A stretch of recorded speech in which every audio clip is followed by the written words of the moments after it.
Hello students, welcome to my channel. आज मैं आपको class 10th exercise 8.2 question number 4 start कर रही हूँ। State weather the following are true और फॉल्स, जस्टिफाई योर आंसर। इसमें आपको ट्रू और फॉल्स बताना है। फर्स्ट पार्ट है sine A plus B is equal to sine A plus sine B. इसमें ए और बी थीटा है, तो आप इनकी कोई भी वैल्यू सपोज कर लो। ए हमने मान ली 30 डिग्री और बी की वैल्यू हमने मान ली 60 डिग्री। अब ये वैल्यू जो है इस हम इक्वेशन में पुट कर देंगे।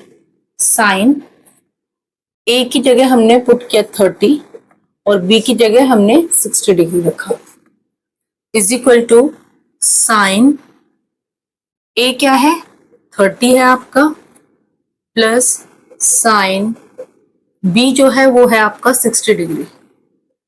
उसको सॉल्व करेंगे।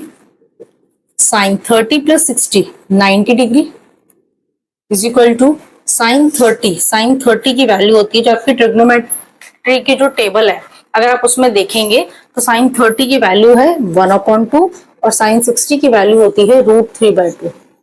साइन 90 होता है साइन 90 होता है 1 इज इक्वल टू 1/2 प्लस √3/2।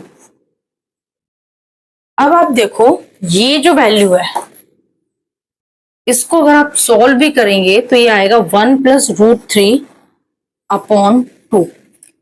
अगर आप इसको सॉल्व करते हैं आगे तो ये कभी भी 1 के इक्वल नहीं होगा, क्योंकि 1 में कुछ ऐड हो रहा है और फिर उसको हम 2 से डिवाइड करेंगे तो ये वैल्यू कभी भी 1 के इक्वल नहीं आएगी। तो this is not equal to this, means LHS जो है वो आपका आरएचएस के इक्वल नहीं है, तो ये स्टेटमेंट जो है आपका वो फॉल्स हो जाता है। ठीक है।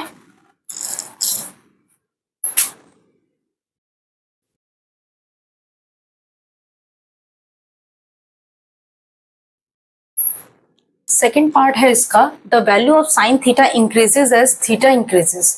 मीन्स अगर हम थीटा की वैल्यू बढ़ाते हैं तो साइन थीटा की वैल्यू भी हमारी बढ़ जाएगी। चेक करते हैं, जो आपकी ट्रिग्नोमेट्री की जो आपकी टेबल है उसकी अगर आपको वैल्यूज याद हैं तो आप इसको इजीली ऐसे ही देख के बता देंगे। आप वैल्यू पुट करो थीटा, अगर हम थीटा रखें तो उसमें कौन कौन सी वैल्यूज दे रखी हैं हमें, 0 डिग्री, 30 डिग्री, 45 डिग्री, 60 डिग्री और 90 डिग्री। ठीक है। थीटा अगर अब हम इसकी साइन की अगर वैल्यू देखें तो साइन की वैल्यू साइन थीटा पर यानी साइन 0 पर साइन की वैल्यू क्या होगी 0। साइन 30 होता है 1/2, साइन 45 होता है 1/√2, साइन 60 होता है आपका √3/2 और साइन 90 होता है आपका 1। तो इसमें देखें ये आपकी ट्रिग्नोमेट्री की जो टेबल है उसकी वैल्यूज हैं साइन में। तो ये देखें साइन 0 की वैल्यू 0 आ रही है, साइन 30 की वैल्यू 1/2 आ रही है, साइन 45 डिग्री की वैल्यू 1/√2 आ रही है, साइन 60 की वैल्यू √3/2 होती है और साइन 90 की वैल्यू 1 होती है।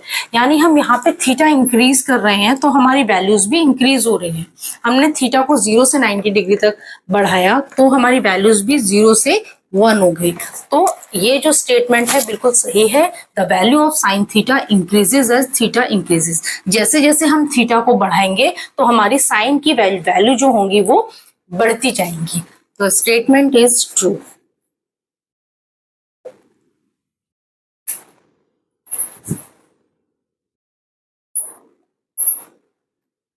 इसका थर्ड पार्ट है the value of cos theta increases as theta increases. Means अगर हम थीटा को बढ़ाते हैं तो हमारी कॉस थीटा की वैल्यू भी बढ़ेगी।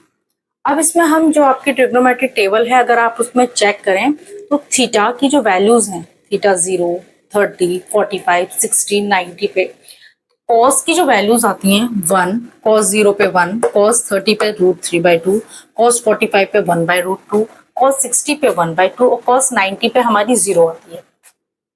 तो अब इसमें आप देखो यहाँ 0 से 90 तक थीटा की वैल्यू तो बढ़ रही है लेकिन कॉस की वैल्यू जो है वो आपकी डिक्रीज हो रही है। ठीक है।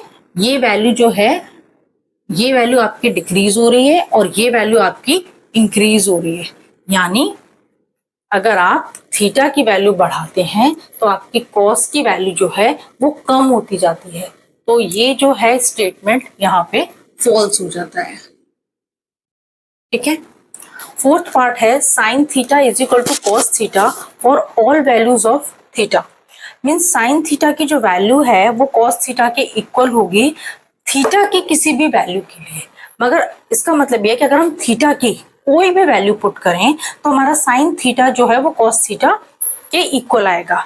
तो आप कोई भी वैल्यू पुट कर दीजिए जो आपकी ट्रिग्नोमेट्रिक टेबल में दे रखी है, उसमें से कोई भी वैल्यू आप पुट कर सकते हैं।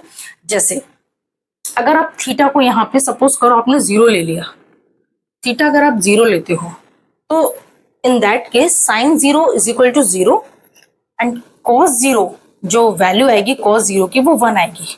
तो ये दोनों वैल्यूज जो हैं वो अलग अलग हो जाती हैं। ये कह रहा है sine theta is equal to cos theta, लेकिन ये तो अलग अलग हो गई। आप कोई भी वैल्यू ले लो, ये सारी वैल्यूज जो हैं वो अलग ही आएंगी। चाहे आप साइन 90 ले लो, थीटा की वैल्यू अगर हम 90 भी लेते हैं तो साइन 90 और कॉस 90 भी दोनों वैल्यू अलग आएंगी। साइन 90 जो होगा आपका वो 1 हो जाएगा और कॉस 90 जो होगा आपका वो 0 हो जाएगा। उस केस में भी आपकी वैल्यू जो है वो इक्वल नहीं आएंगी। तो ये स्टेटमेंट भी हो जाता है आपका फॉल्स। फिफ्थ पार्ट है cot A is not defined for A is equal to 0 degree. Cot A जो है वो नॉट डिफाइंड आता है। नॉट डिफाइंड का मतलब क्या होता है कि अगर जिसकी वैल्यू किसी भी, जैसे कॉट ए है, अगर इसकी वैल्यू 1/0 हो जाए तो हमारी वैल्यू जो है वो नॉट डिफाइंड आ जाती है। इसको हम नॉट डिफाइंड लिख देते हैं। तो आपकी जो ट्रिग्नोमेट्रिक टेबल है अगर आप उसमें देखेंगे तो कॉट ए जो है वो 1/0 आता है, जिसकी वजह से नॉट डिफाइंड हो जाती है। तो ये जो है हमारा स्टेटमेंट ये ट्रू हो जाता है। ठीक है। अगर आपको मेरी ये वीडियो अच्छी लगी हो तो प्लीज लाइक कीजिए, शेयर कीजिए, सब्सक्राइब कीजिए, ताकि मैं आपके लिए और वीडियोस लेके आ सकूं।